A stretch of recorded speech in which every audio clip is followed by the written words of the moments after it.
guys, welcome to TOBI TV channel. How on our day, guys?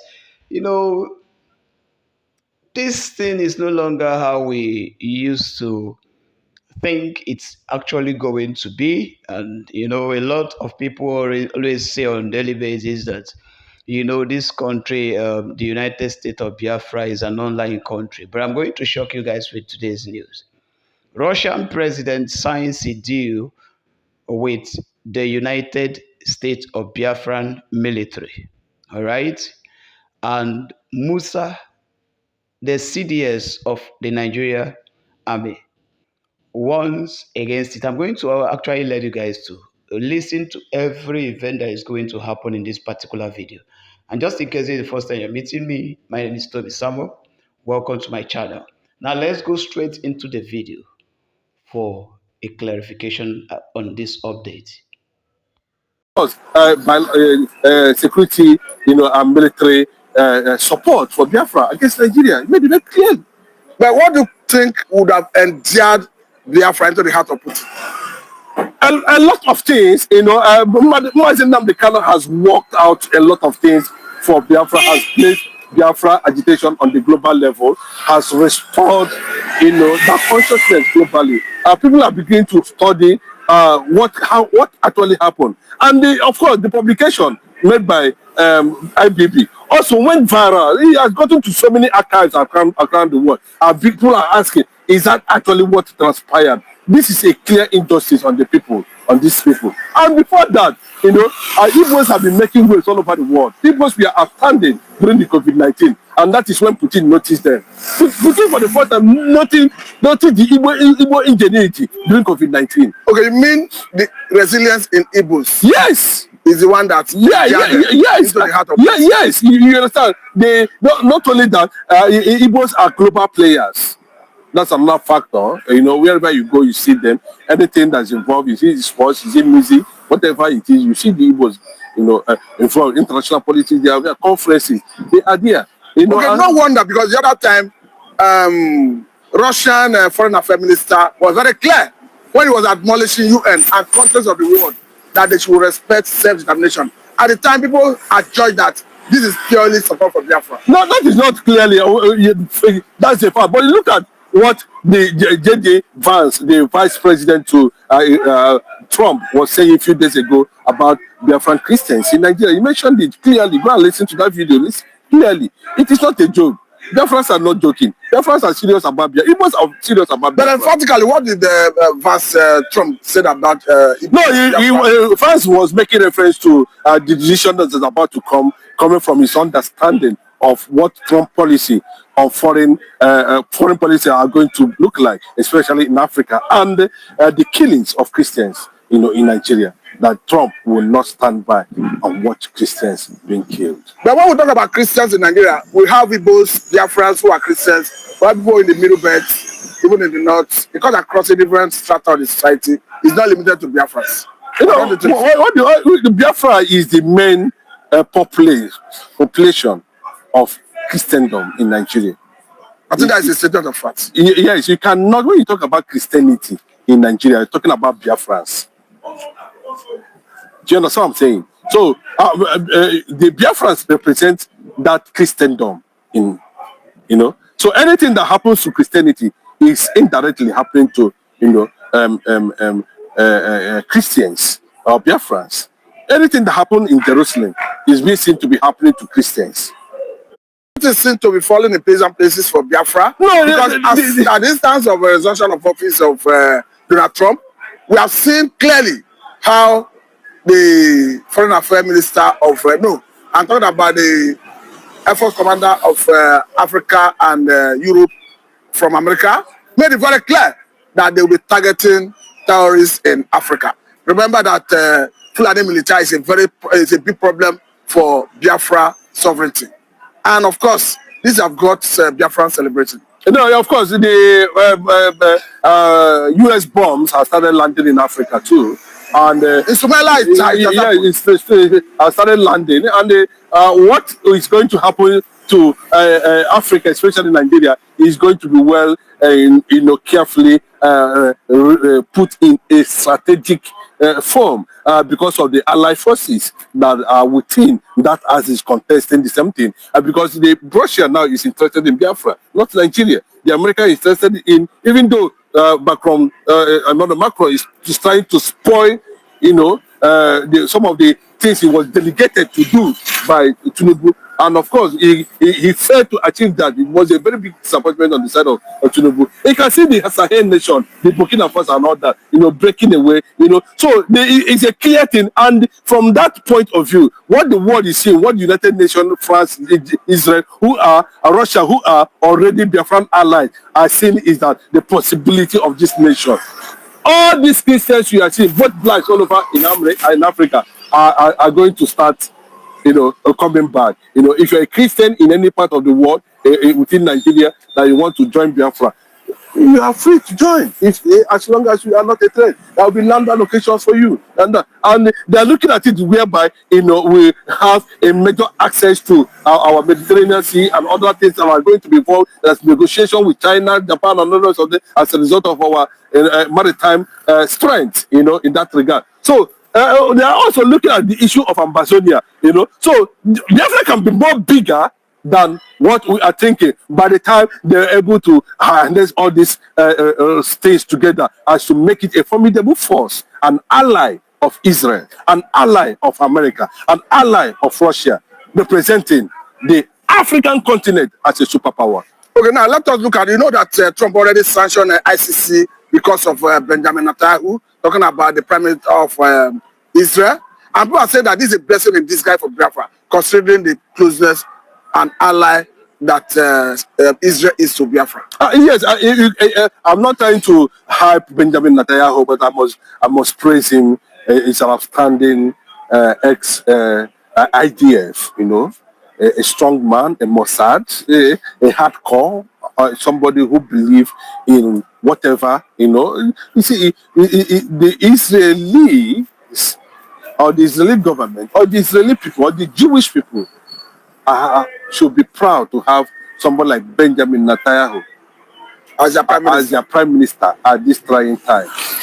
God always call it trying time. Yes, for Israel. Considering is it because of the invasion of Hamas? October 7, where over 3,000 Israelis were murdered in one day. More than how many communities were invaded simultaneously in one day. And looking at it that. They're just Egypt, Africa, and you can see Israel is occupying a strategic position at the Suez Canal, and the Suez Canal is only the maritime door that Biafra is going to use to achieve their maritime strength at the end of the day. So we need Israel, and Israel knows that we are Jews like them. The other time they attempted to kill the man Nnamdi Kanu through Operation Passion Dance. The next thing he made appearance is Israel. Yes, now because he aligned with the world Judaist leaders. He's a Judaist, and that's where he met Vladimir Putin. As a Judaist. You mean Nnamdi Kanu have met with Putin? Yes, now you know what they call Judaism. Putin is a Judaist. All the GOP members are. What is it called? Donald Trump. The former German president, all of them as at that some world leaders as at that time, that we are members. They are still members up to this point in time. Joseph Smith, some of them, all of them there, they were all members of the Judaist, fraternity, and it's not a crime. Because they represent Judaism as one of the oldest religions in the world, so that's why they confer. For you to be a member of that place is not an easy thing, So they know Nnamdi Kanu and they understand Nnamdi Kanu. And secondly, the Israeli Likud party recognizes Biafra. You see the game now under Benjamin Netanyahu. So, and the fact that Biafra should be given asylum, Biafra should be given attention. Biafra should be welcome in Israel at any point in time, having aligned themselves with the ideology of Israel. That's why you see in every IPOB rally, you see American flag, you see Israeli flag. Before I let you go, because there's a trending video where some Israelis were seen talking about the tie between the Jew and Biafra. They said the same way Israeli government helped Biafra during the war, that have not abandoned Biafra, and they will continue to do whatever they can to advance the cause of Biafra. It will, when they finish marketing most of the amenities to the world, including the liberation of Biafra, don't be surprised that one day Donald Trump will wake up one day and just announce Biafra as a sovereign nation with all the territorial powers restored.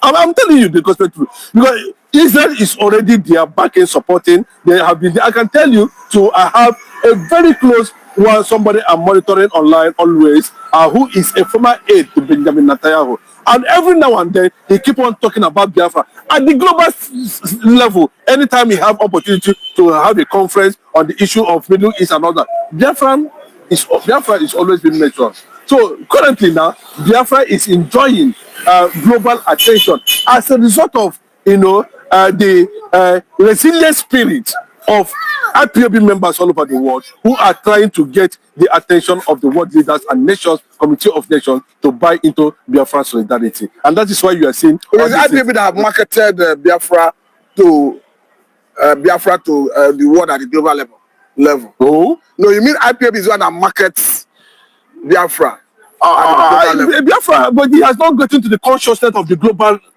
world. Because like you could clearly hear Israeli in that video, two of them proclaiming that. And not just ordinary them, these are members of the Likud party, not just ordinary outsiders.